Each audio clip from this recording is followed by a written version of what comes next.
Hi guys, welcome back to INFJ. Today we are going to talk about INFJs gaslighting other people.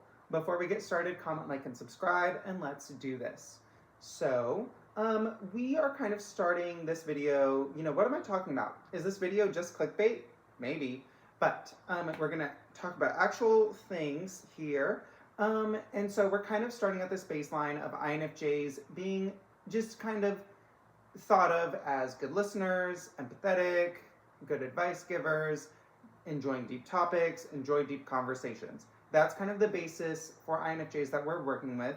Yes, there are exceptions to this, a million different scenarios, but this is kind of what we're looking at. So, knowing that INFJs are like this is the angle that we are approaching this with.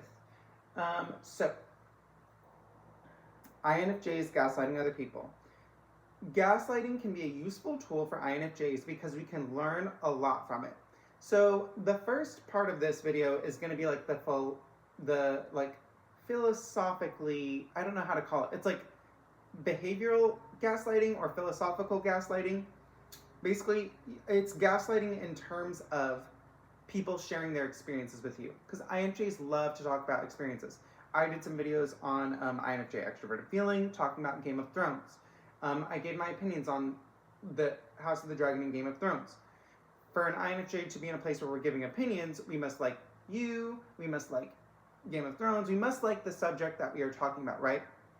So, 2 tropes we're going to talk about in terms of like this first section of the video about gaslighting. The first trope is that people want to, one trope in society or in life could be that people just want to stay surface level and or just talk about what is like trendy and avoid deep stuff. So when dealing with someone or something like this, where it only can be surface level and we are not going to talk about deep stuff, and it's like a friendship like relationship, what can happen sometimes, and this is all specific, like it's not like ever, like I have a lot of like ISTJ, ISFJ friends. I have plenty of friendships where we only are surface level, right? But it's like if there's a pattern where someone is only surface level and they refuse deep conversation, right? That could be a part of their identity, whatever. But you sprinkle in something like, so that is objectively fine. Being surface level is objectively fine. But you get this relationship and then you sprinkle something like, they are gaslighting you or putting you down when you bring up a deep topic of conversation. Well, in that scenario, me as an INFJ, like looking at that, if that happened to me as an INFJ, I probably would not perceive that person like close enough as a friend, and I probably wouldn't even consider gaslighting them. I would just probably just stay surface level, right? I probably just would not get too, I probably just would not end up feeling that close to that person. I probably would feel distant and like they were an acquaintance. I'd probably be seeing, they might be like a mutual friend to me, that's how I would perceive it. I wouldn't feel so connected to them. But like what I'm gonna throw in here is that if that friend, right, that friend shuts down my deep topics of conversation. So if I was seeing like some unhealthy patterns where they were then trying to like talk to me about deep topics, and I've noticed they've shut down my deep topics, then I would consider directing the relationship back to the weather or back to the trending whatever, right? Because if they've already shown me they don't want to go deep, why would I be the one to go deep with them, right? So that's one kind of way. The next is that INFJs confine ourselves with people who want us to be their confidant, and this is the more important one, right? So like gaslighting sort of applies to like the trending surface level friend, but that the INFJ is not going to feel too connected to anyway. We're like at that point we're just talking about the weather. The more what this manifests more in is someone who wants us to be their confidant, and so in this, when someone wants to confide in you as an INFJ, we really have to watch if it's going to be a two-way street or not. So we observe if someone makes it a two-way street, and we observe if they talk about it with others. So,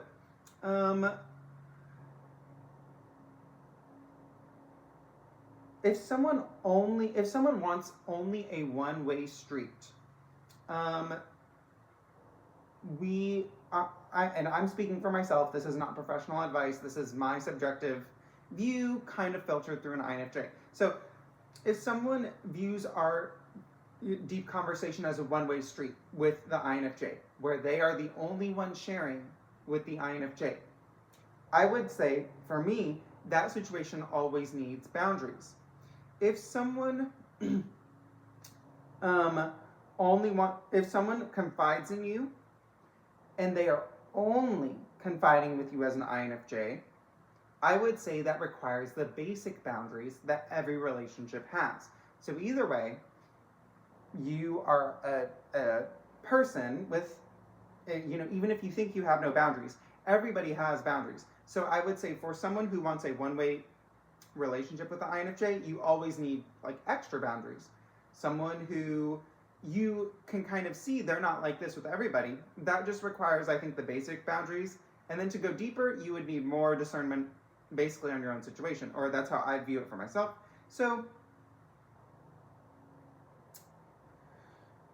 when you're dealing with one-sided intimacy for an INFJ, which can look like someone only wanting to go deep with you, you kind of have to, observe how much they allow you to share, how you could say how bright they allow your light to shine, if we want to get really, really artsy with it. But so what I found in these one-way relationships is that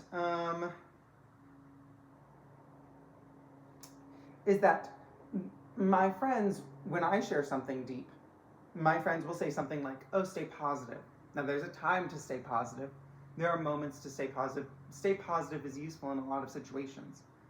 But it's like also can be pretty harmful, especially if you're experiencing this type of dynamic, right? It's never like one thing is bad forever. It's always a pattern, right? But right, if you find yourself in a pattern that doesn't feel right to you, and it's one-way intimacy, and they never want you to share about yourself, and the only thing they tell you is to stay positive, or some sort of other jargon they're using. In these relationships, what I've kind of had to do over time is one day they'll tell me their story, whatever they want to tell. They'll share their deep thing, or not even deep thing, just their testimony. It could be their testimony of how their day is going. It could be the testimony of their life. And one day you just have to regurgitate, repeat, echo what they have always told you. And when I've done this, I've forced myself to do it. It's not a natural inclination. The INFJ doesn't turn around and say, stay positive. That's not what INFJs really do. We can do it in an adaptive, appropriate sense. Like, if you're on a soccer team and, it's the fourth quarter, stay positive. Yes, let's push through to the end of the soccer game. If someone's sad and they're telling you a deep thing, there's a different lens, right? Anyway, so I have done this, and sometimes I've done it jokingly. Sometimes I've done it seriously, like just stay positive, when they do not want to hear stay positive. And you are showing them, this is what your actions are telling me. Stay positive, right? That's kind of how I am hearing. That's kind of what I hear. If someone is continuously promoting a one-sided relationship with me, my advice to them, my warmth, is not helping them. If my warmth could help them, if my warmth was something they were using to help themselves, to better themselves, they would be more open to my side after a while. So yes, this is all like very subjective INFJ stuff, because this is just how I see it. This is not how anybody else needs to see their relationships. This is just kind of what I think. So yes, it's about evaluating the one-way street. And the gaslight. I mean, I call it a gaslight. It's really, I guess you could call it mirroring. You could call it being a parrot. You could just, It's just kind of, you're showing that person, you're like, I've been giving you all like advice or a safe space to talk about yourself. You have not given me that. So you are, the way you are treating yourself essentially is how I'm going to start treating you, because you are like giving me no option. That's kind of how I see it. I hope that was explained like correctly. It's, I don't know. It's someone. It basically, someone is manifesting the advice that they want to receive on some level. This is all really deep INFJ sounding stuff. This may not make sense to anybody. Anyway, so we talked about like this philosophical, like behavioral, like your friend is sharing you a story, and you notice over time they don't care what you have to say. They're kind of using you as an emotional trash can. So you say, you eventually are like, fine, I give up, like, do what you want, right? So the other side of this is gaslighting in regards to resources. So we're stepping out of psychology land. Is someone toxic? Like, is it, all of this abstract stuff. We're stepping away from behavioral and into the tangible resources.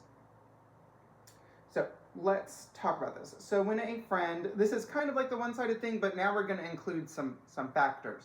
So when a friend talks about a toxic relationship, if a friend takes 0 steps to take action in a toxic relationship and they want to vent to you about them, oftentimes there are probably other dynamics happening too. Now, if there's nothing else happening, there are unique situations like a parent staying with an abusive spouse for the kids, right? That's like an example of an exception. There are a million exceptions.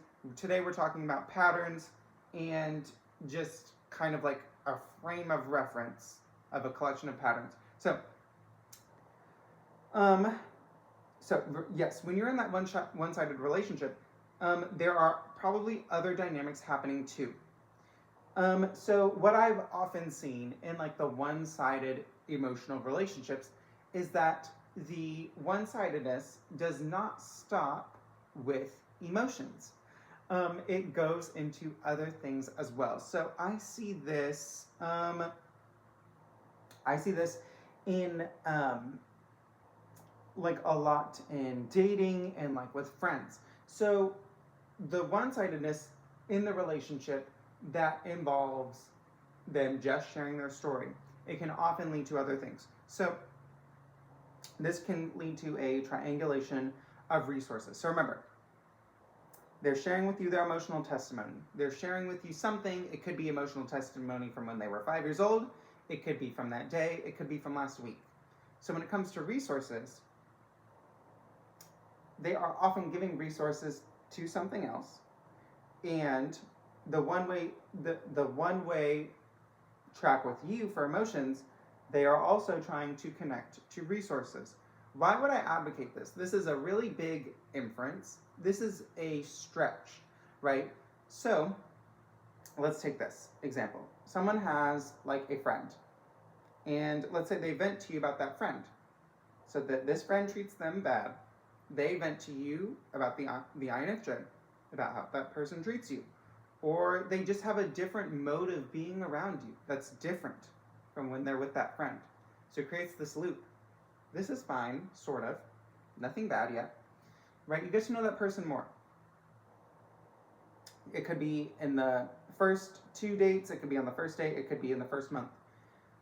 Let's say there's other patterns that eventually manifest somehow. So they want you to drive an hour to see them. Okay, on the first date, on the first 2 dates, I might drive out an hour. I might pay for the meal. I might, you don't know someone yet, essentially. Okay.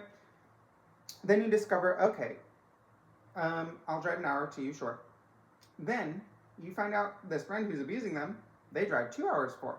Okay, I don't know them yet. Let's keep going. Then you drive an hour and you do something like pick something up for them, or you pay for the tab. Now, driving an hour to someone, paying for the tab is nothing wrong with that. It's this loop. You drive an hour and you pay for the tab. Then they go to this friend. They drive 3 hours for that friend, water their plants, feed their dog, take them out to a fancy dinner, and then you start to see, okay, I am, right? So we think it's just or we not that we think it's just emotional, but it has like this emotional component to it, and the emotions, shocker, manifest in real life. And so this is kind of like where we're at. I think like on the YouTubes, I think with INFJs, I think with psychology in general, we are starting to understand like these are not like two. It's not sensing and intuitive. Sensing and intuition are actually like linked, right?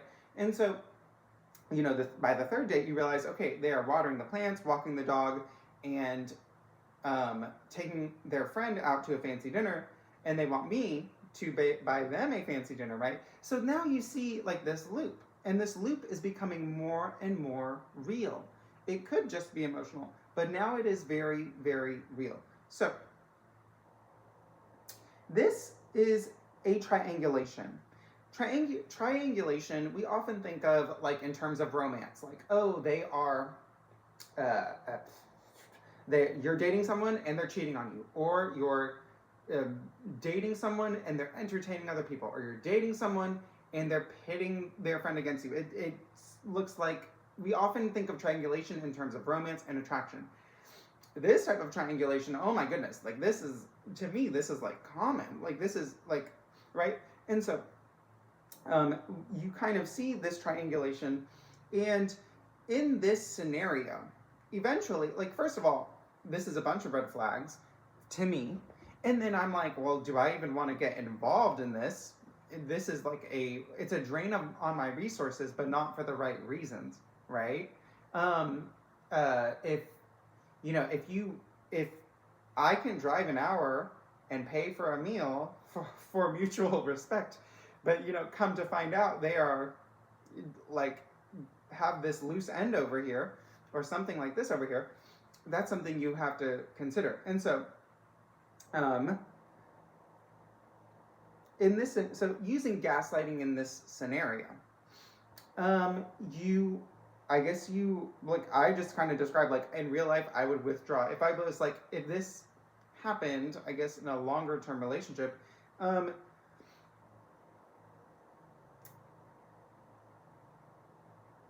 in this scenario, you are letting them know what they are manifesting. If I keep giving to someone, whether it is emotionally or tangibly, while they are treating me bad, there is a misalignment. And that enables a system of what that person wants. And so, there's a misalignment to the self. Because, right, if I'm giving out good, if I'm paying for your meal, driving to you, there needs to be some sort of reciprocation. And that reciprocation, it looks like, is being given to that other person, right? So the reciprocation is happening. So really, this is a hierarchical system of this person, that person's bullying them, and so now they feel they are treating me a certain way, right? And so this is where we get into that psychology and self-development, because they impact multiple areas of life. It is not simply that someone has a perfect job, a perfect relationship, and a perfect house, and they just go to bed sad at night. Or you'll hear people say, it's hard, but it's worth it, right? We like to think that that is the beginning and the end of the emotional pain that someone realizes. To people who value like emotions, whatever, or I'm just gonna say me, actually, right? This is just my opinion. There are always real life consequences all around us, and it impacts our habits, right? So to me, like psychology, habits, real actions, that's kind of like the continuum. Like, psychology, it's abstract, it's hard to prove, it's not empirical. Habits are more empirical. You kind of have to, for something to be a habit, it has to stick for a while, so it's kind of like, and then actions, real stuff. And so, yes, I think, so a gaslight to the person who I guess is driving like who's where this is this situation of resources, I guess telling, what are the philosophies that they are sharing with you? Is it one-sided? Is it evaluate what is the individual pattern.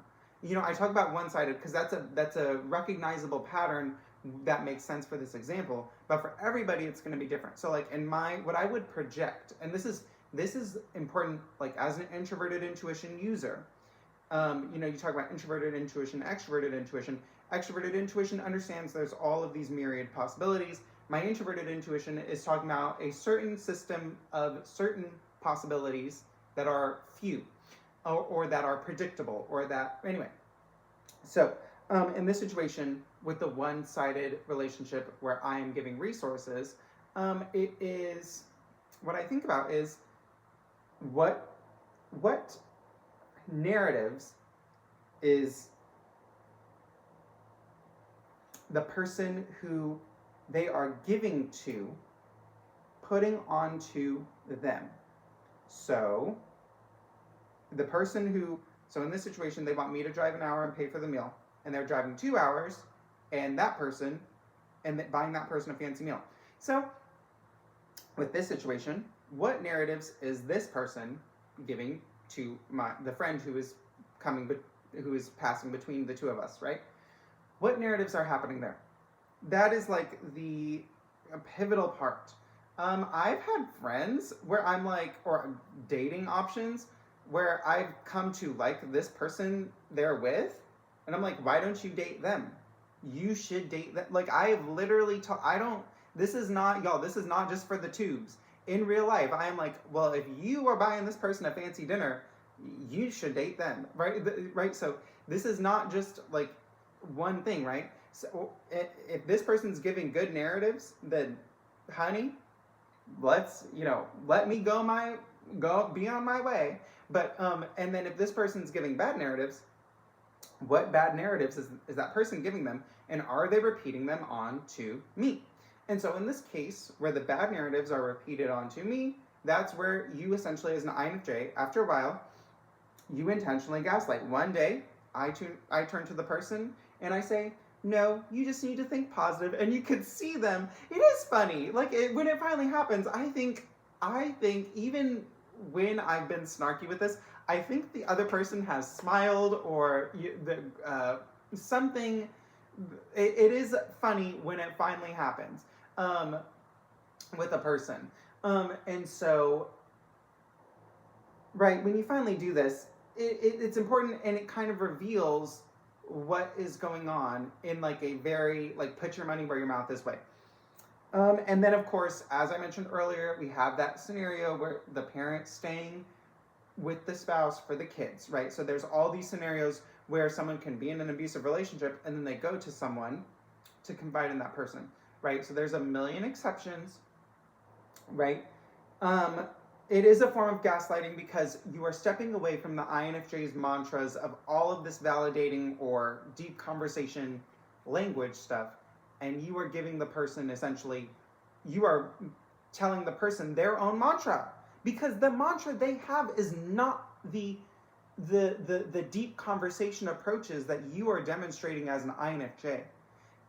It's like they are, their mantras, if they had your mantra as an INFJ, they wouldn't be coming to you they might, because, relationships are multidimensional, but if they had your INFJ deep conversation mantras and narratives, they wouldn't be coming to you to get them and then running back to this thing over here that's draining them, right? So there are a million exceptions. There's a million possibilities. We're looking at a system of possibilities, a system that is like common in our society. And, right, so INFJs, when do we stop giving people deep conversation, and when do we let people know this is how you're treating me, right? So, I hope this video sort of made sense. It felt rambly, like I prepared what I was going to say, and when it came out, it is hard to explain. Yes, I think it's hard to explain because I'm connecting the emotional stuff to the habits, to the actual real life examples, And I know like giving real life examples is like, it's tough because you can't, it's never transfers from one person to the other. It's never the same between two scenarios, okay? So I hope this video almost sort of made sense. Refute me in the comments. Feel free to make your own video explaining your own take on this sort of thing, and I'll see y'all next time.